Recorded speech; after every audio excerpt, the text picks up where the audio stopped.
નમસ્કાર વિદ્યાર્થી મિત્રો તેમજ શિક્ષક મિત્રો. આપણે સીઈટીની કોમન એન્ટ્રન્સ ટેસ્ટ ધોરણ 5માં લેવાતી પરીક્ષાની છે એ તૈયારી કરી રહ્યા છીએ. આ તૈયારીમાં તાર્કિક સંબંધી પ્રશ્નો અને ગણિતના પ્રશ્નો જોયા બાદ આજે આપણે ગુજરાતી વિષય છે એના પ્રશ્નો છે એ જોઈશું. તો ચાલો મિત્રો, આપણે વિષય ગુજરાતી ના પ્રશ્નોની શરૂઆત કરીએ. ગુજરાતી 5મા ધોરણમાંથી જ પૂછાવાનું છે, પણ ભાષાકીય જે ખ્યાલો છે એ આપણા દૃઢ હોવા જોઈએ, તો જ ગુજરાતીમાં છે એ સારું માર્કિંગ છે એ આપણે મિત્રો લાવી શકીએ. બે શબ્દો વડે બનેલ શબ્દ શોધો. અભિનેતા. તો અભિનેતા છે એમાં એક જ શબ્દ છે, પેરગીર. તો પેરગીર તે જે દરવાજે ઊભો રહે ચોકીદાર, એને પેરગીર કહેવાય. મેઘાડંબર. આ મેઘાડંબર છે ને એ રાજાઓને જે અંબર ઉપર છત્ર હોય ને, આ છત્રની વાત છે. મેઘ અને એની ઉપર જે અંબર હોય, એટલે મેઘ વત્તા અંબર, આવો બે શબ્દોથી આ બનેલો શબ્દ છે, એટલે મેઘાડંબર. ટીમણ પણ નહીં આવે. ચાલો મિત્રો, પ્રશ્ન નંબર 2 તરફ જઈશું.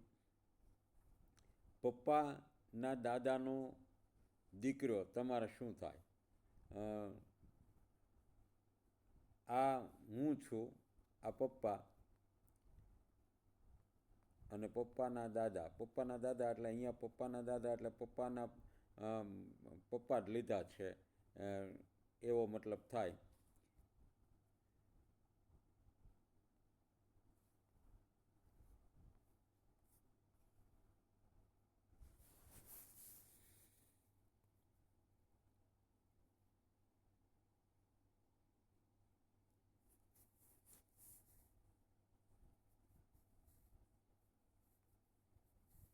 પપ્પા અને એના પપ્પા. પપ્પાના દાદાનો દીકરો તમારે શું થાય? આ પપ્પા છે એને દાદા કીધા છે, એવો જ અર્થ આપણે કરવાનો થાય, કારણ કે બીજો કોઈ સંબંધ છે એ સ્થાપિત થતો નથી. એટલે એનો પુત્ર છે એ મને છે એ મારા માટે મારા પપ્પા થાય. એટલે બી, પપ્પા જવાબ આપ્યો છે.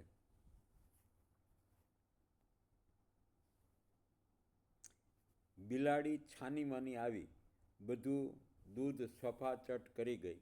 લીટી દોરેલ શબ્દનો છે એ તમારે અર્થ આપવાનો છે. છાનીમાની, સાફ કરી જવું. હવે છાનીપાની એટલે તો આમ કોઈને ખબર ન પડે એવો અર્થ છે છાનીમાની, એટલે સાફ કરી જવું નહીં આવે. ફટાફટ, ઝડપથી, એ પણ નહીં આવે. ભાગી જવું એટલે જતું રહેવું, એ પણ નહીં આવે. છાનીમાની એટલે ચોર પગલે, છાનામાના ચોર પગલે આવી અને બિલાડી છે એ બધું દૂધ ચફાચટ કરી ગઈ. હવે પ્રશ્ન નંબર 4.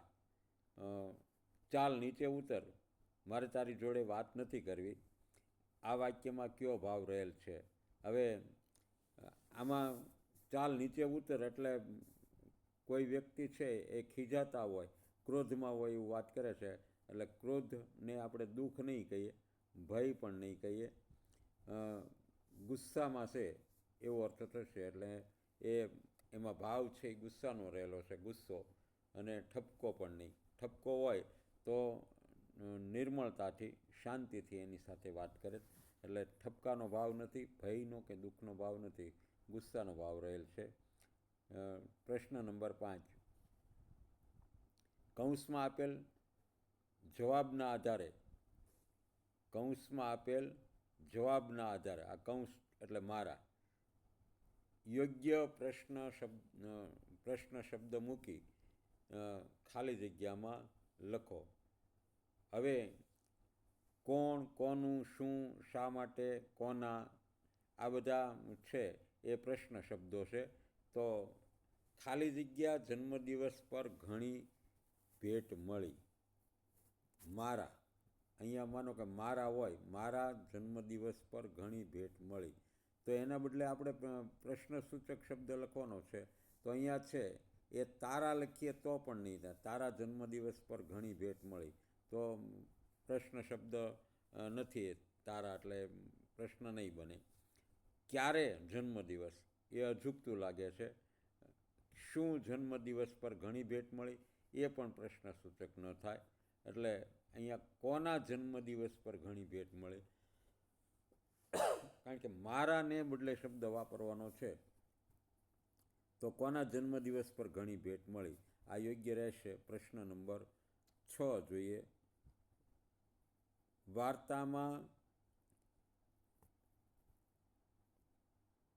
વાર્તાના વર્ણનના આધારે સાચી જોડ શોધો.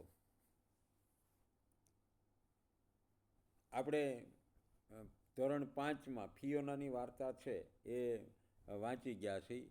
એ વાર્તાના વર્ણનને આધારે સાચી જોડ શોધવાની છે. તો એમાં ફિયોના છે એ ચબરાક નથી, ડરપોક છોકરી હતી, બીકણ છોકરી હતી.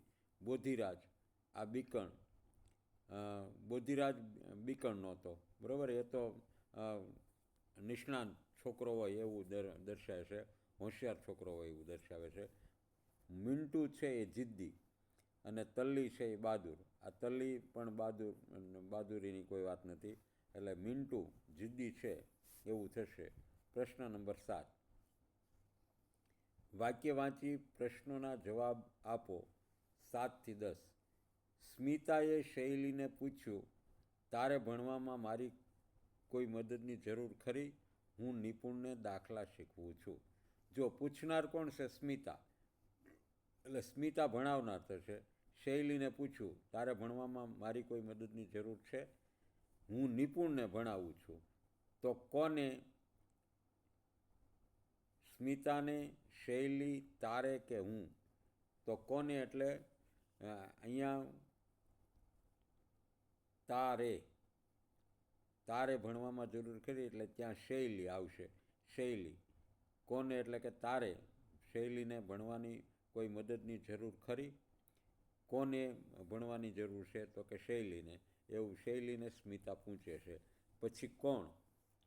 તો કોણ છે તે મિત્રો અહીંયા સ્મિતા. સ્મિતા કોણ શૈલીને પૂછે છે? તો કે સ્મિતા પૂછે છે, એટલે કોણ એટલે સ્મિતા આવશે. અહીં તારે એટલે કોણ? તારે એટલે શૈલી. તારે એટલે શૈલી. સ્મિતા પણ ન થાય, નિપુણને તો ભણાવે જ છે. શૈલીને તો પૂછે છે કે તારે કોઈ ભણવામાં જરૂર ખરી, અને સ્મિતા પોતે હું પણ નહીં થાય. પ્રશ્ન નંબર 10. શેમાં? દાખલામાં, ભણવામાં, મદદ કે પછી પૂછવામાં? એટલે અહીંયા ભણવામાં મારી કોઈ મદદની જરૂર ખરી, આવું સ્પષ્ટ રીતે પૂછવામાં આવે છે, એટલે ભણવામાં જ આપણે લખીશું. ધબ્બા લગાવ્યા. ધબ્બા લગાવ્યાનો સાચો અર્થ શું થાય? જો ધબ્બો લાગવો, લાફો મારવો અને ધબ્બા મારવા, એ ધબ્બા લગાવે એ અલગ બાબત છે. એટલે એનો અર્થ લાફા માર્યા એવો નહીં થાય, થપ્પા માર્યા એવો પણ નહીં થાય, તમાચો માર્યો એવો પણ નહીં થાય. થાપટ, હથેળીની થાપટ મારે ને એટલે ધબ્બા લગાવ્યા જેવું થાય, એટલે થાપટ મારી આવો અર્થ થશે. વરસાદનો સામાન્ય અર્થ શબ્દ આપો. વરસાદ શબ્દનો સમાનાર્થી શબ્દ છે આપણે આપવાનો છે. તો પર્જન્ય, એટલે સંસ્કૃતમાં પર્જન્ય એટલે વરસાદ કહેવાય. ફોરા એ તો વરસાદની એક રીત છે. વરસાદ મુશળધાર વરસાદ હોય, ફોરાનો વરસાદ હોય, ધીમી ધારનો વરસાદ હોય, ઝરમર વરસાદ હોય. એટલે ફોરા એક પ્રકારની રીત છે. પાણી એ તો વરસાદમાંથી આવતું પાણી છે. અને વાદળ થકી વરસાદ આવે છે, એટલે વરસાદનો એક્ઝેક્ટ અર્થ છે એ પર્જન્ય થશે. પ્રશ્ન નંબર 13.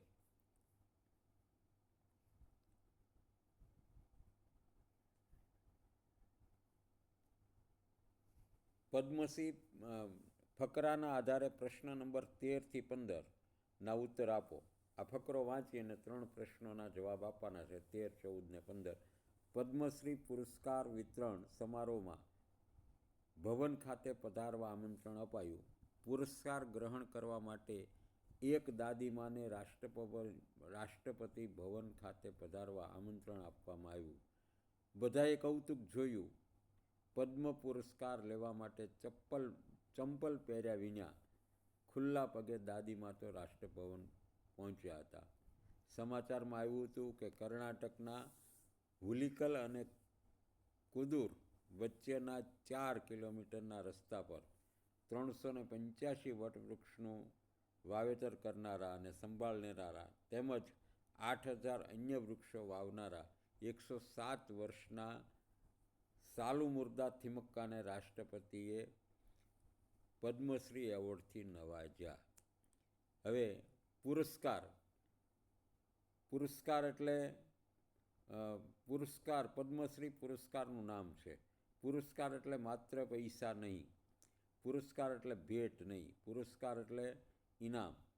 તમને કોઈ પણ સારા કામ માટે, પછી તે તમે લેખનના ક્ષેત્રે કરો, વિજ્ઞાનના ક્ષેત્રે કરો, અર્થશાસ્ત્રના ક્ષેત્રે કરો, કોઈ કલાના ક્ષેત્રે કરો, કોઈ પણ એક ક્ષેત્રમાં સારું એવું કામ કરવાથી, કે પછી સામાજિક ક્ષેત્ર હોય કે પછી પર્યાવરણનું કામ હોય, એના માટે જે તમને ઇનામ ઇલકાબ આપવામાં આવે, આને છે એ મિત્રો પુરસ્કાર કહે છે. કૌતુક શેનું હતું? રાષ્ટ્રપતિ આ દેશના પ્રથમ નાગરિક છે અને પ્રથમ નાગરિકની સામે ઇનામ લેવા જવાનું હોય, પુરસ્કાર લેવા જવાનો હોય તો પણ એક પ્રકારનો છે એ પ્રોટોકોલ હોય છે. આ પ્રોટોકોલ અંગ્રેજી શબ્દ છે. અંગ્રેજીનું ગુજરાતી છે એ મિત્રો આચારસંહિતા થાય કે રાષ્ટ્રપતિની સામે જ્યારે જવાનું હોય ત્યારે તમારે ગમે તે રીતે જવાતું નથી. એના માટે એના પ્રોટોકોલ અધિકારીઓ આચારસંહિતાના, અને તે તમને બધી જ સમજ આપે અને તે રીતે જ તમારે રાષ્ટ્રપતિની સામે છે એ પ્રસ્તુત થવાનું હોય છે. હવે અહીંયા કૌતુક શેનું હતું? આ ફકરામાં આપણે વાંચ્યું છે કૌતુક શેનું હતું, પણ આપણે અહીંયા એના જે 4 વિકલ્પો આપ્યા છે એના આધારે છે એ મિત્રો લખવાનું છે કે દાદીમાને પુરસ્કાર મળ્યો. આવું સામાજિક કામ કર્યું છે, પર્યાવરણના ક્ષેત્રે વૃક્ષો રોપ્યા છે, એટલે એનું કૌતુક ન હોય. એ તો સમાજમાં જે લોકો સેવા કરે એને પુરસ્કાર મળે છે. બી, દાદીમાને રાષ્ટ્રપતિ ભવન બોલાવ્યા. પુરસ્કાર આપણે રાષ્ટ્રપતિ ભવનમાં જ લેવા જવો પડે, એટલે એનું પણ કૌતુક ન હોય. વૃક્ષો વધુ વાવ્યા એટલે ના, એનું પણ કૌતુક નથી. દાદીમા ખુલ્લા પગે રાષ્ટ્રપતિ ભવને ગયા ને એનું કૌતુક હતું કે દેશના શિરમોર વ્યક્તિ હોવા છતાં દાદીમા છે એ ત્યાં કોઈ અદબ કે કોઈ મર્યાદા જાળવ્યા વિના જે વ્યક્તિ આજીવન છે એ ચંપલ વગરના ચાલ્યા છે, તો દાદીમા રાષ્ટ્રપતિ ભવન ગયા ત્યારે પણ ખુલ્લા પગે ચંપલ પહેર્યા વિના ગયા, એ વાતનું બધાને કૌતુક હતું. ચાલો, પ્રશ્ન નંબર 15. પદ્મશ્રી એવોર્ડથી નવાજ્યા. લીટીવાળા શબ્દમાં નવાજ્યા, અહીંયા જે લીટી છે ને નવાજ્યા, લીટીવાળા શબ્દનો અર્થ શોધો. તો નવાજ્યા એટલે સન્માન આપ્યું એમ થાય, ભેટ આપી એમ થાય, ઇનામ એમ આપ્યું થાય કે આમંત્રણ. જો પુરસ્કાર એટલે ઇનામ થાય, પણ ભાષા છે ને આ તો ભાષાની સુંદરતા છે, આ ભાષાની મીઠાશ છે. પદ્મશ્રી એવોર્ડથી, પદ્મશ્રી ઇનામથી નવાજ્યા એટલે એનું સન્માન કર્યું એવો અર્થ અહીંયા લેવાનો છે. ઇનામથી ઇનામ આપ્યું એવો અર્થ ડબલ અર્થ કરવાનો નથી. સન્માન કર્યું છે. કોઈ સમાજમાં સારું કામ કરતું હોય, પછી તે કોઈ પણ ક્ષેત્ર હોય, આર્ટ્સના ક્ષેત્રે હોય, કલાના ક્ષેત્રે, સંગીતમાં, સાહિત્યમાં, લેખનમાં, વિજ્ઞાનમાં, પછી સામાજિક લેવલે પર્યાવરણના જતન માટે, કોઈ પણ માટે જે સારી કામગીરી કરે ને એને જે પદ્મશ્રી એવોર્ડ, પદ્મશ્રી આપે છે, પદ્મભૂષણ આપે છે અને પદ્મવિભૂષણ આપે છે. આવા 3 પ્રકારના એવોર્ડ છે એ રાષ્ટ્રપતિ દર વર્ષે કેન્દ્ર સરકારની મંજૂરીથી આપતા હોય છે, પદ્મવિભૂષણ. અને બાકી દેશનો સર્વોચ્ચ એવોર્ડ છે એ ભારત રત્ન છે અને તે અમુક ખાસ માણસોને જ આપવામાં આવે છે જેણે ભારતના રત્ન જેવું, ભારતના એક પ્રિય પુત્ર જેવું કામ કર્યું હોય, રત્ન, ભારતનું હકીકતે રત્ન હોય તે અર્થમાં જ એ એવોર્ડ આપવામાં આવે છે. અહીંયા પદ્મશ્રી એવોર્ડથી નવાજ્યા એટલે સન્માન. હવે પ્રશ્ન 16 તરફ આપણે જઈશું મિત્રો. પ્રશ્ન 16 છે, હવે એ આ ફકરાના આધારિત નથી. સાચું વાક્ય શોધો. હવે સાચું વાક્ય શોધો એટલે આવું જ્યારે પ્રશ્નનું ટાઇટલ હોય ત્યારે તમારે ખાસ સમજવાનું કે સાચું વાક્ય શોધો એટલે તમારે પહેલાં તો નક્કી કરવાનું 3 વિધાન છે એ ખોટા હશે અને એક વિધાન છે એ સાચું હશે. એક વાક્ય, એક વિધાન છે એ સાચું હશે. એટલે તમારે જે ખોટું છે એને ખોટા પાડતા જવાના. વેટ કરવી. ઘરકામ કરીને મમ્મીને રોજ શું મજા આવતી છે? મિત્રો, મમ્મી છે એ ઘરે ઘરકામ કરે છે એટલે એ વેઠ નથી કરતી. આ ગુલામીની માનસિકતા એમાં નથી. અંકુશમાં રાખવું. ઐરાવત હાથીને કાબૂમાં રાખવા કૌતારનો ઉપયોગ કરે છે. આ છે એ મિત્રો સાચું વાક્ય છે. હાથીને અંકુશમાં રાખવું એટલે એના માટે જે અંકુશ હોય ને અથવા તો કૌતાર કહેવાય, આનો ઉપયોગ કરે છે.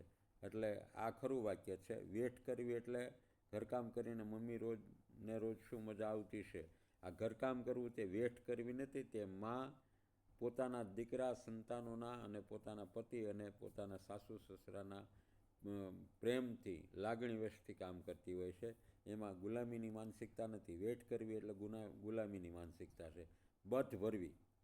ખોબો ભરીને બોર ખાધા. બથ ભરવી એટલે ભેટવું થાય એને ખોબો ભરીને બોર ખાધા, એને કાંઈ કોઈ સંબંધ જ થતો નથી. તરભાણું. ઓહો, તમારા ભાણામાં તો કેટલી અવનવી વાનગીઓ છે. તરભાણું એટલે મિત્રો ભગવાનને પૂજન કરવા માટે જે વાસણ વપરાય એને તરભાણું કહેવાય. અહીંયા એને ભાણા તરીકે લીધું છે એટલે એને પણ કોઈ સંબંધ નથી. તો આ અંકુશમાં રાખવું એટલે ઐરાવત હાથીને કાબૂમાં રાખવા કૌતારનો ઉપયોગ કરે છે. એ સાચો જવાબ થશે. પ્રશ્ન નંબર 17. નીચેના વાક્યમાંથી બહુવચનવાળું વાક્ય શોધો. મેં માળા પહેરી. અહીંયા મેં એટલે હું પોતે એક જ થયો એટલે એક વચન છે. મને રસ્તામાં કાચબો મળ્યો. મને એટલે એમાં પણ હું એક જ છું એટલે એક વચન છે. અમારા ખેતરમાં આંબલીના. હું ને બદલે અમે થઈએ, અમારા થઈએ એટલે તે બહુવચન થાય. તો આ વિધાન સાચું છે. મેં આજે શબ્દ બેંક જોઈ એટલે મેં છે આજે શબ્દ બેંક જોઈ એટલે એમાં હું એકલો જ છું. મેં એટલે હું એટલે તે પણ એક વચન છે. અહીંયા માત્ર વિધાન બી, અમારા ખેતરમાં આંબલીના ઝાડ છે, એ મિત્રો બહુવચનવાળું વાક્ય થાય છે. પ્રશ્ન નંબર 18.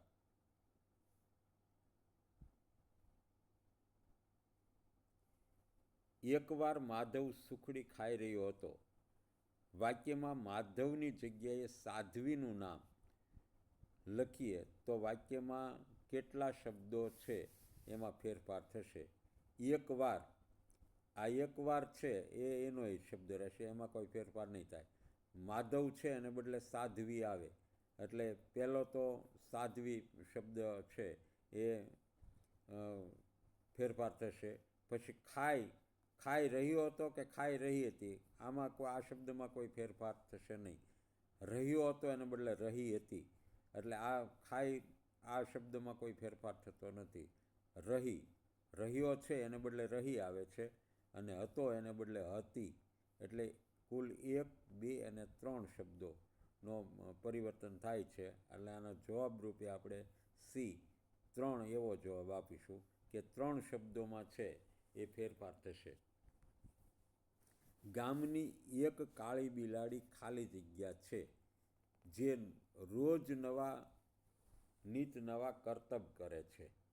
ગામની એક કાળી બિલાડી મોટી છે એમ લખશું તો એ નીત નવા કરતબ ખેલ કરે છે, એને કોઈ આ જે વાત છે એને પ્રાસ મળવો જોઈએ અથવા તો આનુષાંગિક વાત થવી જોઈએ, એવી કોઈ વાત થતી નથી.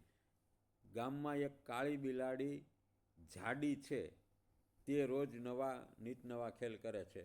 જાડી છે એટલે ખેલ કરે છે એવું નથી થતું. માંજરી છે તે રોજ નીત નવા ખેલ કરે છે એવું નથી. કરતબબાજ એટલે કંઈક ખેલ કરવા માટે એનામાં જે કલા રહેલી છે, એનામાં જે હોશિયારી રહેલી છે, આની વાત છે. એટલે અહીંયા એ કરતબબાજ જવાબ આવશે. પ્રશ્ન નંબર 20.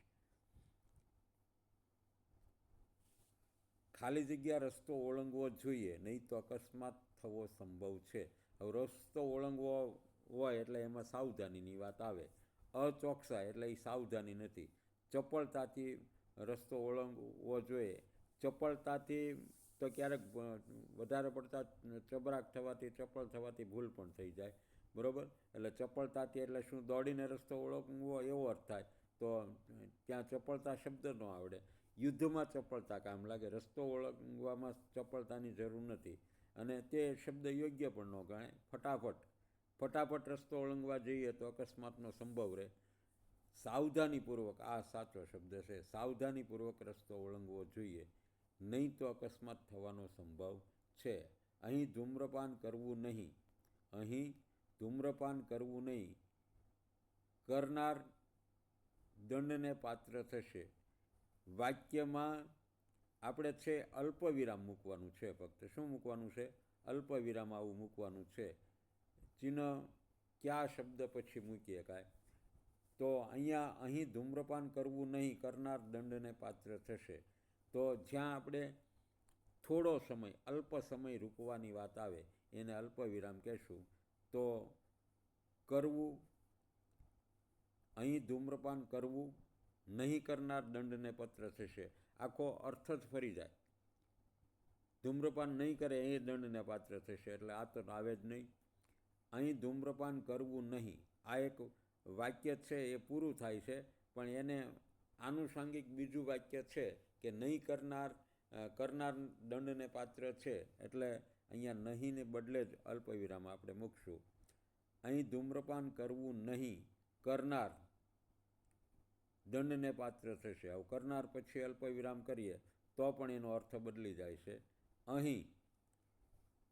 અહીં ધૂમ્રપાન, અહીં અટકીએ, ધૂમ્રપાન કરવું નહીં, કરનાર દંડને પાત્ર થશે, એટલે એ શબ્દનું લખાણ જ છે એ સ્પષ્ટ ન થાય. એટલે અહીં ધૂમ્રપાન કરવું નહીં, કરનાર દંડને પાત્ર થશે, એટલે નહીં પછી જ અલ્પવિરામ આવે. એટલે શબ્દ સાચો જવાબ છે એ આવશે નહીં. શબ્દ સાથે વાક્યની ખોટી જોડ લખાઈ ગઈ છે, તે ખોટી જોડ શોધો. હવે આ ખોટી જોડ શોધો એટલે એમાં એક વિધાન છે એ ખોટું હશે, એક વિધાન ખોટું હશે, અને 3 વિધાનો છે એ મિત્રો સાચા હશે. હવે ખોટી જોડ શોધવાની છે. ચોર પગલે વાડીમાં બેઠા. જો અહીંયા સમાનાર્થી નથી કીધું, ચોર પગલે તો વાડીમાં બેઠા. આ 3 વિધાન સાચા છે ને, એમાં ચોર પગલે છાનામાના છે એ વાડીમાં બેઠા, આ યોગ્ય છે એ જોડ છે. એક તાબડતોબ કોઈ પણ વ્યક્તિ મુશ્કેલીમાં આવે અથવા તો બીમાર પડે અથવા તો એની તબિયત છે બગડે એટલે તાબડતોબ છે એ ડૉક્ટરને બોલાવવામાં આવે. તાબડતોબ તો ડૉક્ટર બોલાવ્યા.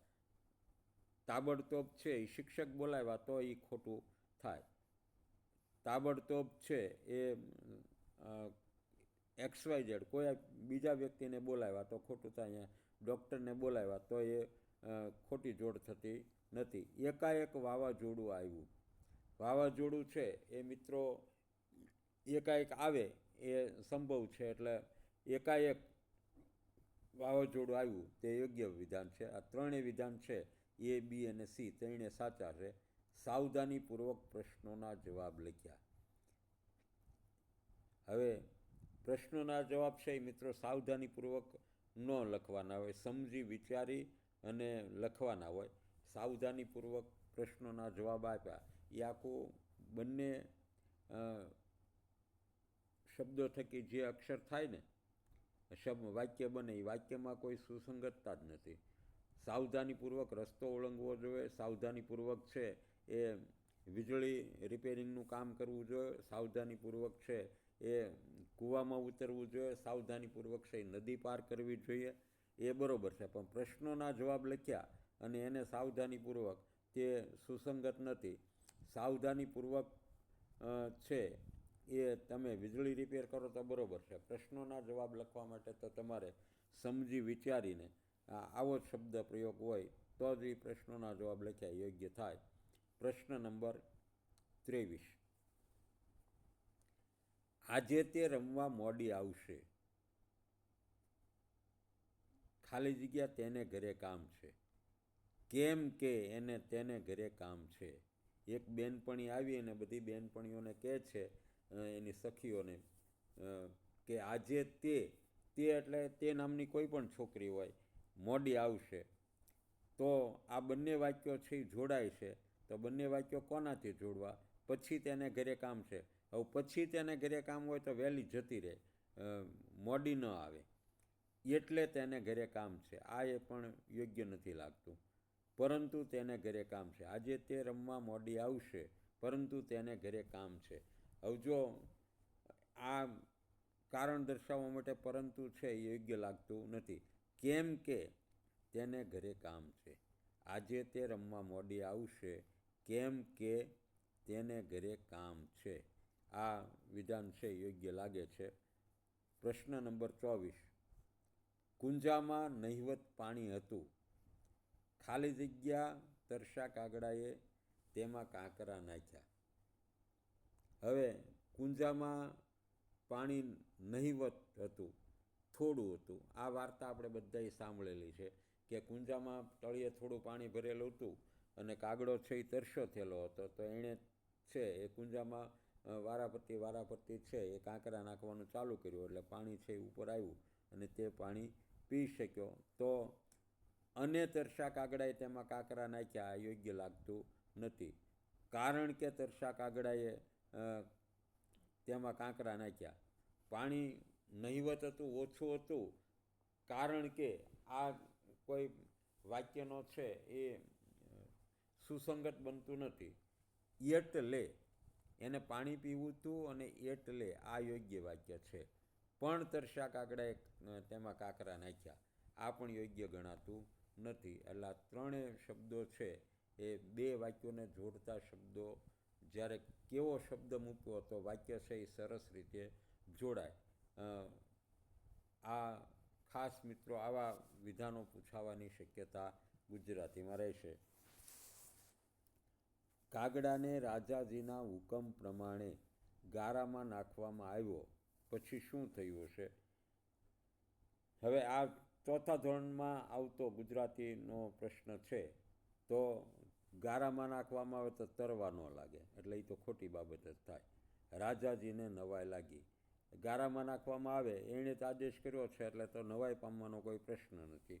રાજા ગુસ્સે થયા એટલે તો ગારામાં નાખવામાં આવ્યો. પછી શું થયું છે એ કહેવાનું છે.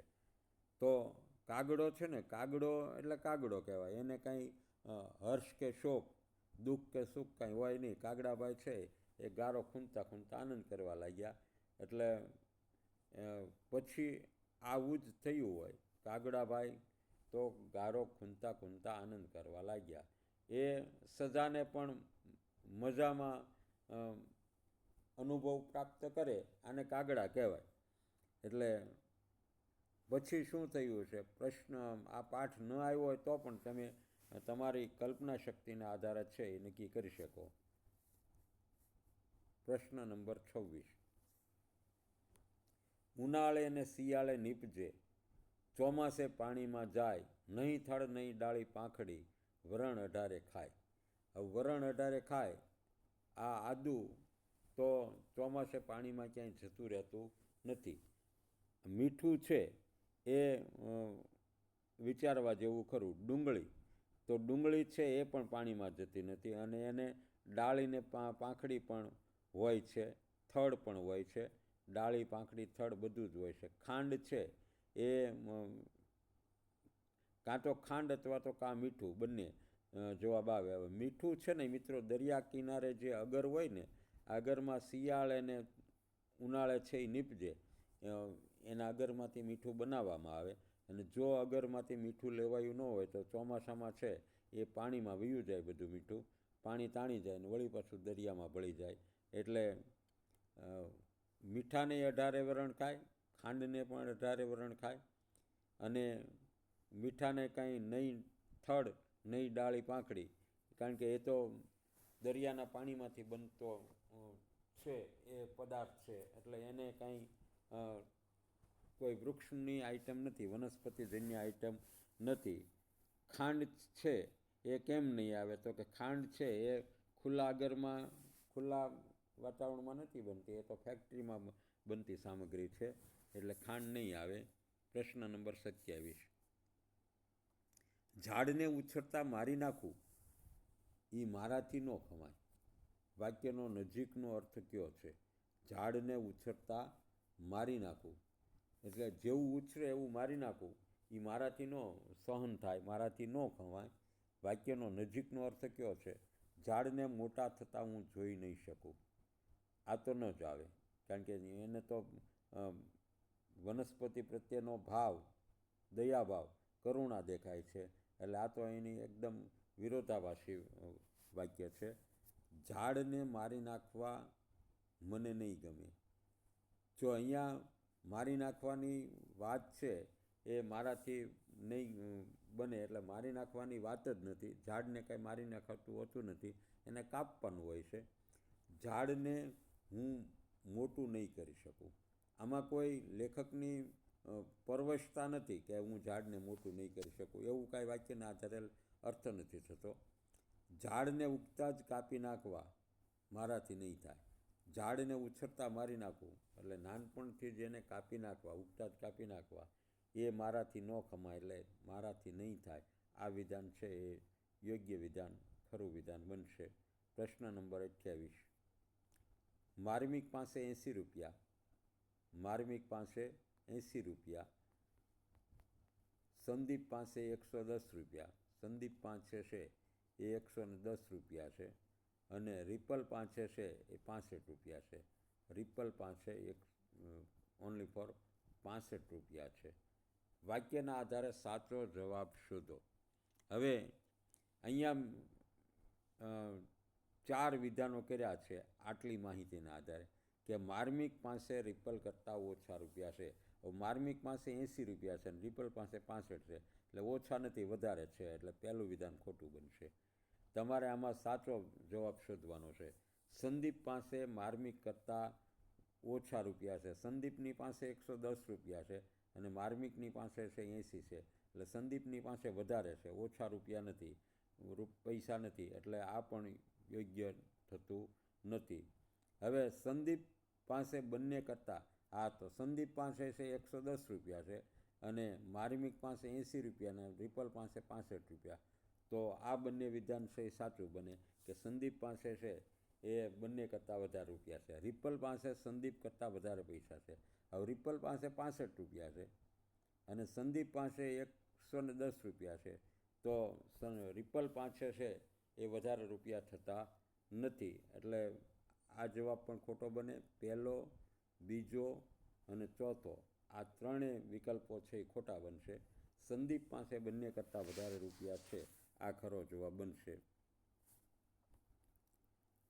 વિરામચિહ્નની દ્રષ્ટિએ કયું વાક્ય ખોટું છે? આહ, મળી ગઈ ઠંડી ભગાડવાની રીત. તો આ છે આહ, એટલે ત્યાં ઉદ્ગાર ચિહ્ન આવે જ, બરાબર, આ ઉદ્ગાર ચિહ્ન આવે જ. પછી અહીંયા પાછળ કોઈ આશ્ચર્ય પમાડે, નવાઈ પમાડે એવી વાત નથી, એટલે એમાં પૂર્ણ વિરામ મૂક્યું છે તે તો યોગ્ય છે. ખોટું વિધાન જ તે, 3 વિધાન ખરા છે અને 1 વિધાન ખોટું છે. તેણે ખેતરોમાં ફરી ફરીને લાલ મરચાં ભેગા કર્યા. હવે આ તો સાદું વાક્ય છે, વિધાન છે, વાક્ય છે, એટલે વિધાન વાક્યને છે એ મિત્રો પ્રશ્નાર્થ કરવાની જરૂર જ નથી, એટલે ત્યાં પ્રશ્નાર્થ ખોટો છે, એટલે આ જ વાક્ય છે એ વિરામચિહ્નની દૃષ્ટિએ ખોટું બનશે. આ સાચું વાક્ય છે. કઈ ઋતુમાં ઠંડી લાગે? કઈ, આ કઈ શબ્દ, શેમાં, કોણ, આ બધા પ્રશ્ન શબ્દો જ છે. એટલે કઈ શબ્દ આવે એટલે પાછળ છે કઈ ઋતુમાં ઠંડી લાગે, તો એ પ્રશ્નાર્થ ચિહ્ન પણ સાચું છે. એટલે આ વાક્ય છે એ ખરું આ વાક્ય બનશે. આકાશમાંથી વરસાદ તૂટી પડ્યો. આકાશમાંથી વરસાદ તૂટી પડ્યો આ સાદું વિધાન છે. એટલે સાદા વાક્યને અંતે છે એ પૂર્ણ વિરામ જ હોય, એમાં નથી કોઈ પ્રશ્નાર્થ ચિહ્ન, નથી ઉદ્ગાર ચિહ્ન. એટલે મિત્રો 29માં બી વિધાન છે ખોટું છે. તેણે ખેતરોમાં ફરી ફરીને લાલ મરચાં ભેગા કર્યા, ત્યાં પ્રશ્નાર્થ ચિહ્ન ન આવે. હવે આગળનો પ્રશ્ન, વાંદરા ઝાડ પરના મીઠું ફળ ખાતા. ફળો છે ને એ મિત્રો બહુવચન છે, એટલે ફળ હોય તો મીઠું ફળ ખાતા એવું આવે. અહીંયા તો ફળો એટલે બહુવચન છે, તો અહીંયા બહુવચન જ લેવું પડે. હવે વાંદરા ઝાડ પર કાચા ફળ શા માટે ખાય? મીઠા જ ખાય ને. તો મીઠા, એમાં ઠની માથે અનુસ્વાર આવશે. આ મીઠા છે એ યોગ્ય નથી. એટલે આ બી જવાબ છે તે ખરો જવાબ બનશે.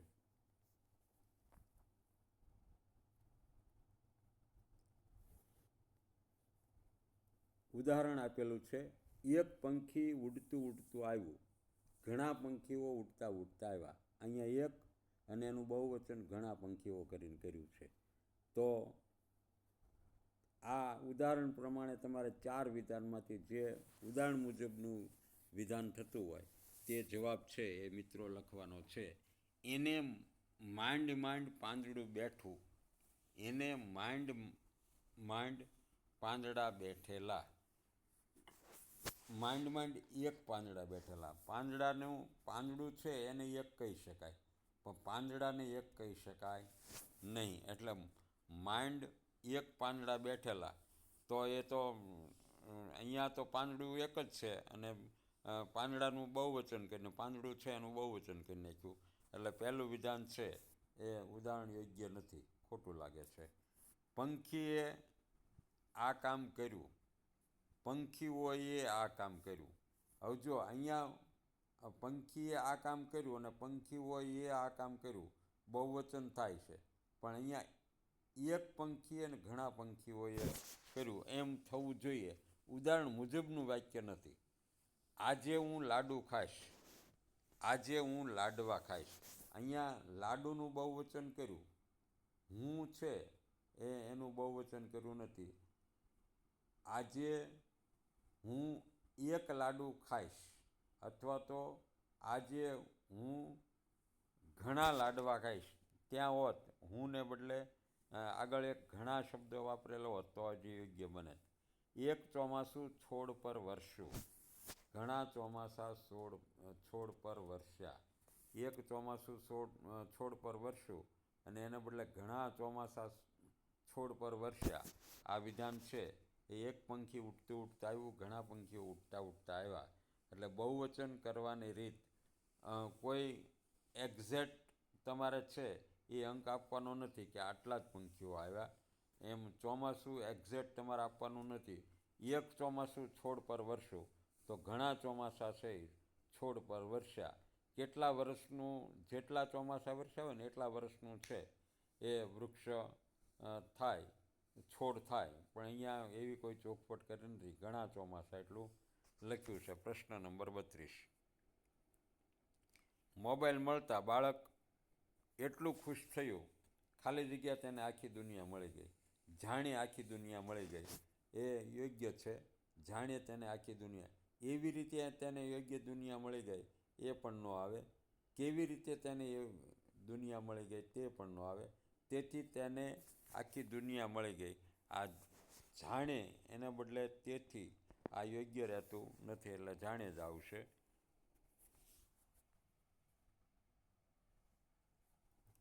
પ્રશ્ન નંબર મિત્રો 33.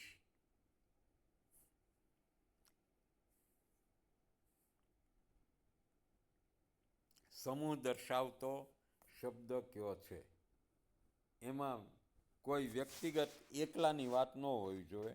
પ્રવાસી તો તે ફક્ત એકની વાત કરે છે. વણઝાર તો એ વણઝાર ઘણા બધા માણસો હોય ત્યારે વણઝાર બને. સભ્ય તો સભ્યમાં તો એકલા જ સભ્યની વાત છે.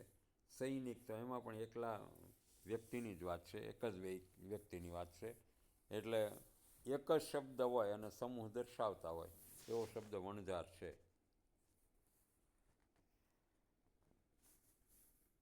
સૌથી ઓછું આયુષ્ય કયા પ્રાણીનું છે? હવે મિત્રો, આ આયુષ્ય છે એ સૌથી ઓછું કોનું હોય તો કે ચકલી છે ને એનું આયુષ્ય છે એ 20થી 25 વર્ષનું હોય છે, 20 વર્ષ હોય. મગર છે એનું આયુષ્ય 100 વર્ષનું છે. શિયાળ છે એનું આયુષ્ય 15 વર્ષનું છે. અને બકરી છે એનું આયુષ્ય એ 12 વર્ષનું છે. એટલે આમાં છે એ બકરીનું આયુષ્ય બધા કરતાં ઓછું હોય છે. હવે સૌથી વધુ અને સૌથી ઓછું આયુષ્ય ધરાવતી પ્રાણીઓની જોડ કઈ? તો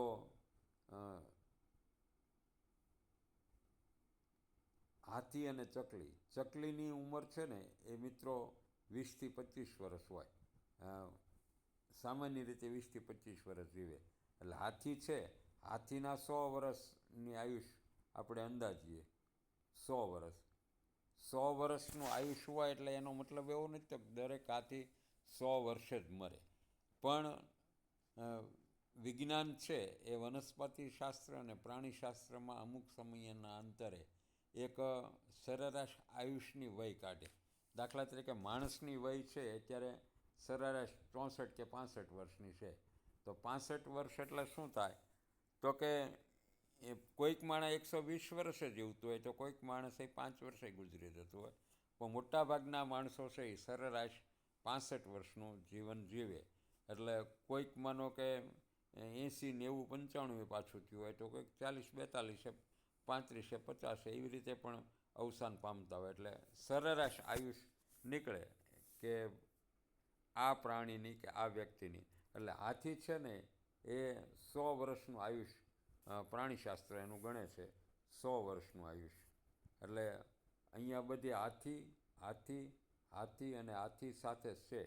એટલે તમારે છે એ સૌથી વધુ તો હાથીનું, પછી મગર છે એનાય તે 100 વર્ષ કહે છે, બકરી છે એના 12 વર્ષ કહે, ચકલી છે એના 20થી 25 વર્ષ કહે અને શિયાળના 15 વર્ષ કહે.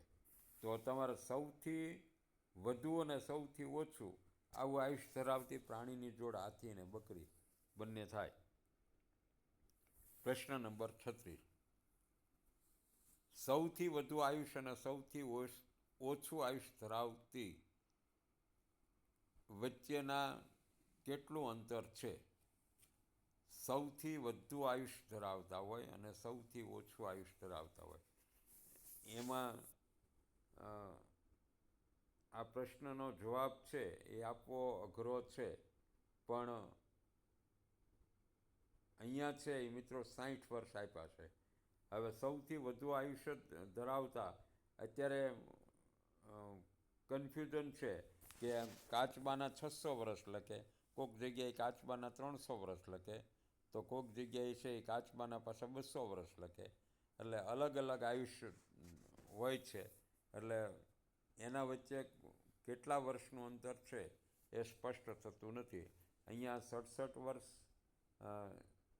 57 વર્ષ, 60 વર્ષ અને 56 વર્ષ આવા આપ્યા છે. તો આ હાથી અને બકરી ઉપલા પ્રશ્નના સંદર્ભમાં પ્રશ્ન હોય તો હાથીના 100 વર્ષ અને બકરીના 12 વર્ષ, તો પણ મિત્રો એના 60 વર્ષ ન થાય. એટલે આ બકરીના 12 વર્ષ હોય અને 72 વર્ષે હાથીનું સરેરાશ આયુષ હોય તો આ પ્રશ્ન છે એનો જવાબ સંભવી શકે કે 60 વર્ષનો ગાળો હોઈ શકે.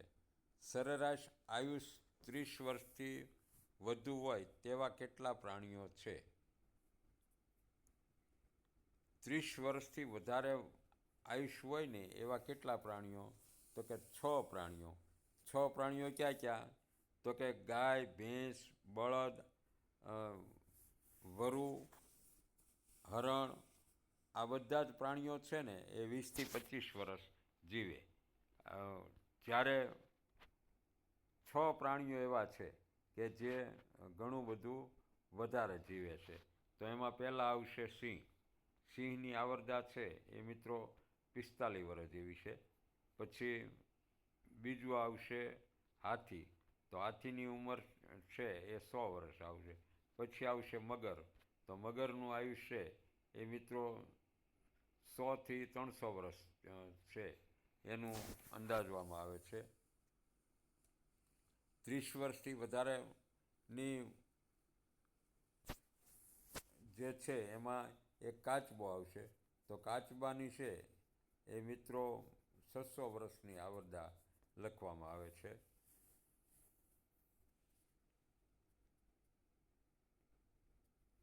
મિત્રો, 1 મિનિટ, આ માહિતી છે ને થોડીક મારી અધૂરી લાગે છે, એટલે નવેસરથી તમને કહું કે ગાય, બળદ, ભેંસ અને આ છે એ સરેરાશ છે એ 25 વર્ષ જીવે છે. હવે ઘોડો છે ને, ઘોડો એ મિત્રો, ઘોડાની ઉંમર છે એ 35 વર્ષ છે. કેટલી વર્ષ છે? 35 વર્ષ છે. 35 વર્ષ. પછી હાથી છે, હાથીની ઉંમર છે એ 100 વર્ષ છે સરેરાશ. પછી ઊંટ છે, ઊંટની ઉંમર છે એ મિત્રો 40 વર્ષ છે. ઊંટ આ 40 વર્ષ જીવે છે. પછી હિપોપોટેમસ છે, હિપોપોટેમસ આ મિત્રો 35 વર્ષ જીવે છે. અને સિંહ છે, આ સિંહ મિત્રો 60 વર્ષ જીવે છે. હવે બાકીના જે છે એમાં મગર અને કાચબો, મગર 100 વર્ષ જીવે અને કાચબો છે એ 600 વર્ષ જીવે. પણ કાચબાને છે એ આપણે કાચબાને મગરને નહીં લઈએ, પણ મગરમચ્છ છે ને એ આની બધા કરતાં વધારે જીવે છે. એટલે આપણે મગરમચ્છને ખાલી લઈશું.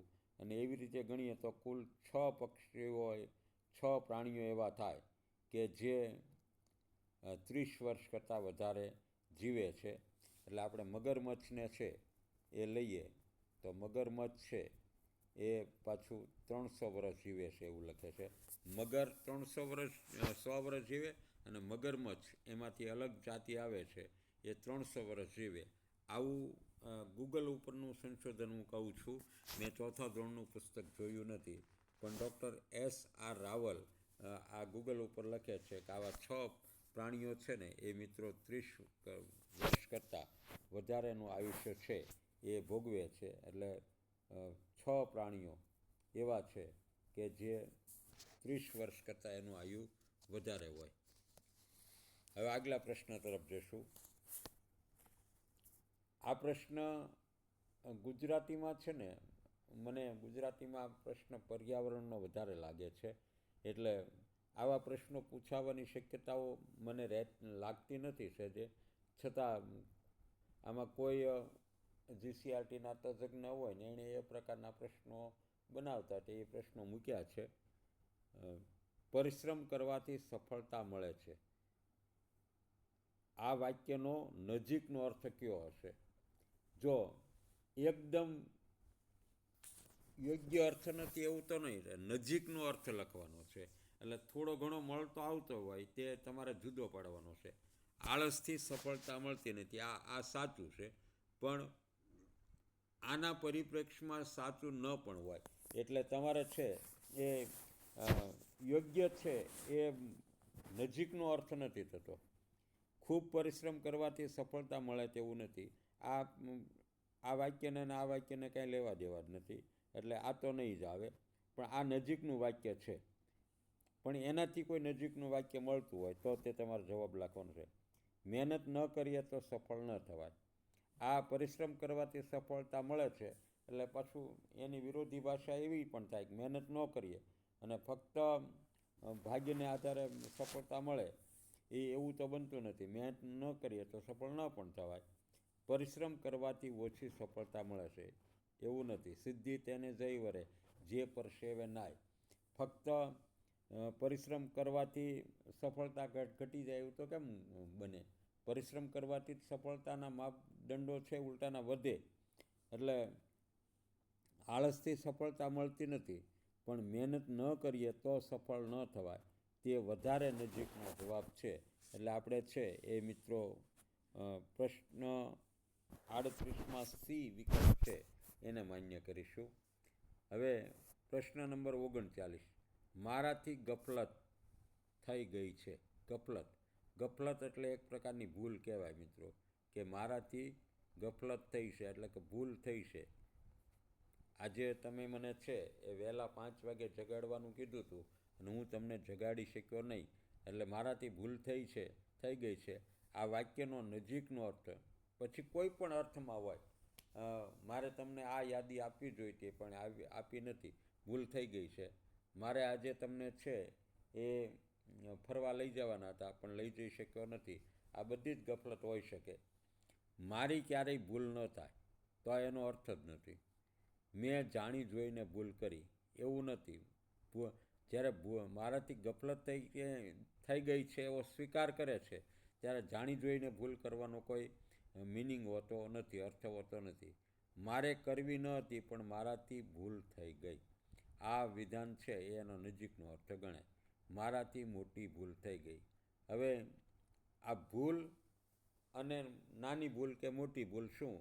ગફલત થઈ ગઈ છે એટલે મોટી ભૂલ થઈ ગઈ એવો કંઈ અર્થ થતો નથી. ભૂલ થઈ છે, કરવી નહોતી, ઈરાદો નહોતો, એટલે છતાં થઈ ગઈ છે ભૂલ, તો મારાથી મોટી ભૂલ થઈ એવો એનો નજીકનો અર્થ થાય નહીં. મારે કરવી ન હતી પણ મારાથી ભૂલ થઈ ગઈ. આવો સી જવાબ છે ને એ મિત્રો યોગ્ય રહેશે. સી જવાબ. બોધરાજ મોટા થઈને પક્ષી નિષ્ણાત બનશે. વાક્યનો નજીકનો અર્થ શોધો. જો અહીંયા પક્ષીઓના નિષ્ણાત બનવાની વાત છે, એના એક્સપર્ટ બનવાની, તજજ્ઞ બનવાની વાત છે, તો બોધરાજ પક્ષીઓનો જાણકાર બનશે. આ વાક્ય છે એ યોગ્ય લાગે છે. પક્ષીઓનો ડૉક્ટર બનશે. આ યોગ્ય બાબત લાગતી નથી. પક્ષીઓના ડૉક્ટર હોવું એ અલગ બાબત છે, અને પક્ષીઓ વિશે નાનાથી મોટી અથથી ઇતિ સુધીની બધી જ માહિતી રાખવી એને પક્ષીઓના જાણકાર કહેવાય, તજજ્ઞ કહેવાય, એક્સપર્ટ કહેવાય. બોધરાજ પક્ષીઓને હેરાન નહીં કરે. આનો અર્થ એવો પણ નથી થતો કે પક્ષીઓને હેરાન નહીં કરે. એ પક્ષીઓનો જાણકાર બનશે. બોધરાજ પક્ષીઓને બચાવશે. હવે પક્ષીઓની જાણકારી રાખવી અને એનું સંવર્ધન કરવું, સંરક્ષણ કરવું એ અલગ બાબત છે. એટલે આ પક્ષીઓને બચાવશે વાત સાચી છે, પણ એનો નજીકનો અર્થ થતો નથી. કારણ કે એનો જાણકાર હોય તો એના પ્રત્યે દયાભાવ તો હોય જ, એવું બને, પણ આ એનો નજીકનો અર્થ બને નહીં. એટલે જાણકાર બનશે આ સાચો જવાબ છે. કઈ ક્રિયા ચાલુ છે? હું મહેંદી મૂકવાનું શીખીને તને પણ શીખવીશ. હું મહેંદી મૂકવાનું શીખીને તને પણ શીખવીશ. એટલે અહીંયા હજી મહેંદી મૂકવાની બાકી છે અને પછી એને શીખવવાની છે, એટલે આ ક્રિયા ચાલુ નથી. કૂદે છે નાજુકને નમણા હરણા. કૂદે છે, હરણાઓ છે કેવા છે? નાજુક છે ને નમણા છે ને એ કૂદી રહ્યા છે. તો આ ક્રિયા છે એ ચાલુ છે, એટલે આ ક્રિયા ચાલુ દેખાય બીની.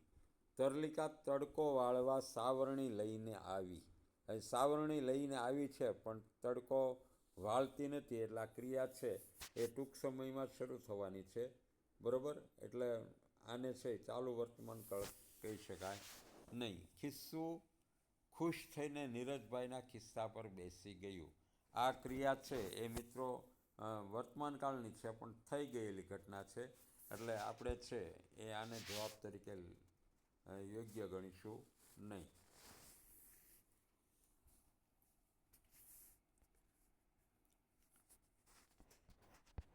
પ્રશ્ન નંબર 42, કયો શબ્દ અલગ પડે છે? કયો શબ્દ અલગ પડે છે? હવે જો બોલચાલ મરક મરક, હસતા હસતા, રડતા રડતા. મરક મરક, હસતા હસતા, રડતા રડતા. આ એક જ શબ્દનો બીજી વખત છે એ પુનરાવર્તિત થાય, રિપીટ થાય. એટલે અહીંયા બોલ ચાલ, તો એમાં શબ્દાનુપ્રાસ મળે છે. લ લ એમ બંને આવે છે, એને લીધે શબ્દ છે એ બોલ બોલ એમ રિપીટ થતું નથી. જ્યારે અહીંયા શબ્દ છે એ રિપીટ થાય છે. મરક મરક, હસતા હસતા અને રડતા રડતા. આ ત્રણેય શબ્દો છે એ શબ્દોનું પુનરાવર્તન કરે છે. એટલે બોલચાલ છે એક શબ્દ જુદો પડશે. કવિતામાં કેટલા જીવો ખાલી જગ્યા વાત આવે છે, એમાંથી તમને ખાલી જગ્યા ગમ્યું? બંને ખાલી જગ્યા માટે યોગ્ય જોડકું શોધો. હવે કવિતામાં કેટલા જીવો નો વાત આવે છે. જીવો નો વાત ન આવે, જીવોની વાત આવે. જીવોની વાત આવે છે. એમાંથી તમને શું ગમ્યું? હવે નીની સાથે શું ગમ્યું નહીં, ક્યું ગમ્યું. તેમાંથી તમને ક્યું ગમ્યું? બંને ખાલી જગ્યા. અહીંયા પ્રત્યય છે, જીવો ને ની પ્રત્યય લાગશે.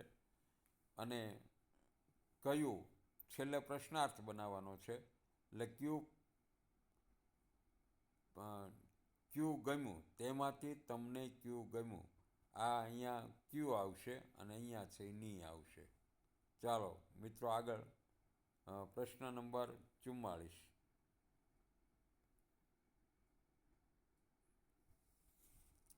સાચો શબ્દ શોધો. ગંભ શર્મતી, ગર્ભ શ્રીમત, ગભ શ્રીમંત, ગર્ભ શ્રીમંત. તો મિત્રો અહીંયા ગર્ભ શ્રીમંત આ સાચો ઉચ્ચાર બને.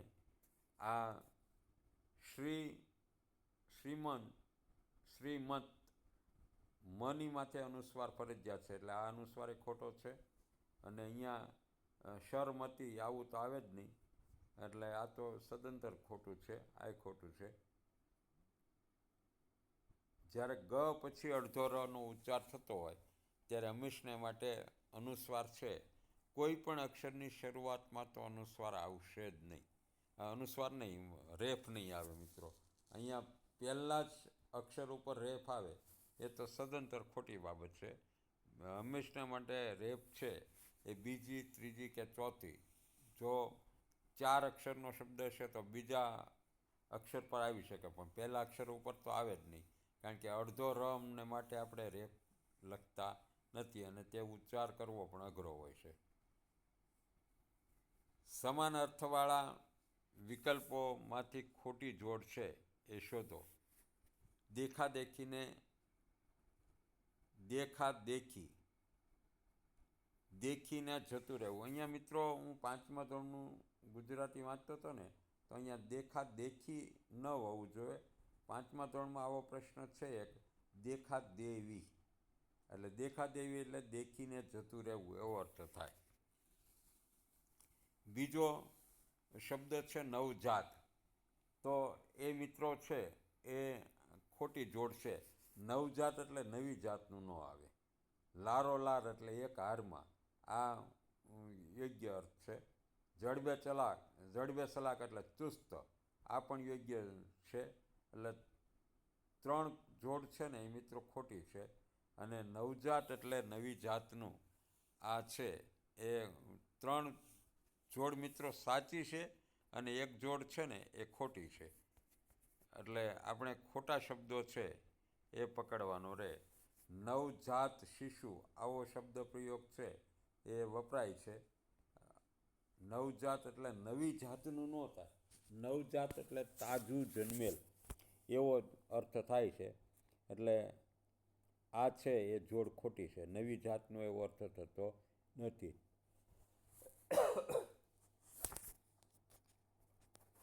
ત્રણ શબ્દોની જોડ છે એ સાચી છે અને નવજાત નવી જાતની ખોટી છે. તરલિકા કહે, આ સાપને તો કોણ ગણે છે? એને તો પૂંછડી ઝાલીને ફંગોળી દો. વાક્યનો નજીકનો અર્થ કયો હશે? તરલિકા સાપથી ડરતી નથી, એ સાચો અર્થ થાય. કારણ કે ડરતી ન હોય તો જ કહે કે પૂંછડી ઝાલીને ફંગોળી દો. તરલિકા સાપ ગણે છે, આ બાબત પણ નથી. તરલિકા સાપને પૂંછડીથી પકડી શકે છે. પૂંછડીથી પકડી શકે છે એટલે એનો મતલબ એવો નથી કે ડરતી નથી. એટલે અહીંયા આપણે નજીકનો અર્થ જોવાનો છે. તરલિકા છે એ સાપની પૂંછડી પકડી અને ફેંકી દે છે, એવો અર્થ પણ નથી થતો. ફેંકી દે તો એની જે નિડરતા છે એ સાબિત ન થાય. તરલિકા સાપથી ડરતી નથી, આ વિધાન છે એ સત્ય છે. 47. આવા દે. આવા દે એને બદલે આવવા દે એવું હોવું જોઈએ. આવવા દે એને, હું તને કંઈ નહીં થવા દઉં. વાક્ય કયો ભાવ સાથે લખાયેલું છે? તો એમાં ઠપકો નથી, સાહસ છે. કે વાવાઝોડું આવે, ભૂકંપ આવે, પૂર આવે, કે કોઈ વ્યક્તિ છે એ લડવા ઝઘડવાને માટે આવે અને છતાં તને કંઈ નહીં થવા દઉં. આ વાક્યમાં છે એ એનામાં સાહસ છે કે હું મારી સાથે રહેલાનું અથવા તો મારે આશરે આવેલાનું રક્ષણ કરીશ, અને આના માટે સાહસ શક્તિ જોઈએ. એટલે સાહસ છે એ એના ભાવ સાથે બોલાયેલું છે. ડર અને સલાહ, આ બંને શબ્દો છે એ મિત્રો આવતા નથી. બહુવચનનું ખોટું જોડકું શોધો. ગાયનું બહુવચન, ગાયોના સમૂહને ધણ કહેવાય, એટલે આ ખરું છે. ભેંસના સમૂહને ખાડું કહેવાય, આ પણ ખરું છે. કોથમીરના સમૂહને છે એ કોથમીરનો ભારો કહી શકાય, પણ ધાણા તો ન જ કહી શકાય. મોતીનો સમૂહ છે અને માળા કહી શકાય, એટલે આ જવાબ છે એ મિત્ર ખરો છે. ના, મોતીમાંથી માળા બને એટલે આ શબ્દ છે એ સાચું જોડકું છે. આ એક જ ખોટું જોડકું થાય છે. 3 જોડકા છે એ સાચા છે. પ્રશ્ન નંબર 50. સમાનાર્થી શબ્દોની અયોગ્ય જોડ શોધો. ધમાલ ચકડી, તો ધમાલ ધમાચકડી, આ યોગ્ય જોડ થાય છે. ધમાલ ચકડી એટલે ધમાલ ચકડી એટલે ધમાલ ધમાચકડી, આવો અર્થ પણ થાય. બી, ભેદડવું એટલે ભેદવું અથવા તો તોડવું. અને હૂંફમાળો, હૂંફમાવો એટલે હૂંફ શરમાવું. આ છે એ કોઈ જોડીને મેળ થતો નથી. પાટીલેટ એટલે પાટી સ્લેટ, આવો અર્થ પણ થઈ શકે. એટલે ત્રણેય શબ્દો છે એ મિત્રો સાચા છે. અને આ હૂંફમાવો, હૂંફથી શરમાવું, આ ને કોઈ પ્રાસ બેહતો નથી. ચાલો મિત્રો, પ્રશ્ન નંબર 51. હીર, તારાથી દૂર રહી મમ્મી કેવી રીતે મજામાં હોય? વાક્યનો અર્થ શોધો. લેખક કે લેખિકા હીરને એવું કહે છે કે તારાથી દૂર રહી મમ્મી કેવી રીતે મજામાં હોય. વાક્યનો અર્થ શોધવાનો છે. એટલે એનો મતલબ હીરના મમ્મી છે કાં દુઃખી છે કાં બીમાર છે, એવો અર્થ થાય. તો અહીંયા બીમાર શબ્દ તો ક્યાંય લખ્યો નથી, મમ્મી દુઃખી છે. હીર, તારાથી દૂર રહી મમ્મી કેવી રીતે મજામાં હોય, તો હીર દુઃખી છે એવો અર્થ નથી થતો. હીરના મમ્મી છે એ દુઃખી છે એવો અર્થ થાય. મમ્મી મજામાં છે, જો મજામાં હોય તો એને એવું ન કહેવાનું આવે કે તારાથી દૂર રહી મમ્મી કેવી રીતે મજામાં હોય. બંને મજામાં છે એવું પણ અર્થ નથી થતો, કારણ કે તો લેખિકાએ કે લેખકે એવું કહેવાનું રહેતું નથી કે હીર, તારાથી દૂર રહી મમ્મી કેવી રીતે મજામાં હોય. એટલે આ શબ્દ પ્રયોગ છે એ સાચો જવાબ આવશે. મમ્મી દુઃખી છે. હું સ્મિતા, મારી સખી શૈલી અને મારી સખી માહી. હું સ્મિતા, મારી સખી માહી અને શૈલી બસમાં અમદાવાદ જવા નીકળ્યા. અહીં કુલ કેટલા વ્યક્તિ અમદાવાદ ગયા?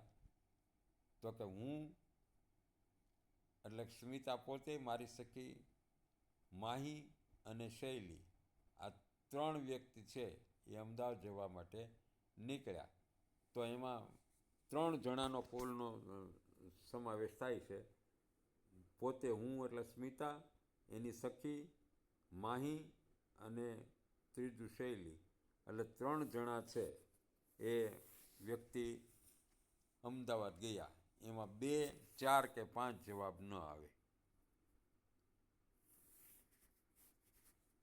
પ્રશ્ન નંબર 53, કઈ ક્રિયા થઈ ગઈ છે? આકાશમાંથી પક્ષી ઉડે છે. આકાશમાં પક્ષી ઉડે છે એ ચાલુ વર્તમાનકાળ છે, એટલે પક્ષીઓ છે ઉડવાનું ચાલુ છે, એટલે થઈ ગઈ એવું ન કહેવાય.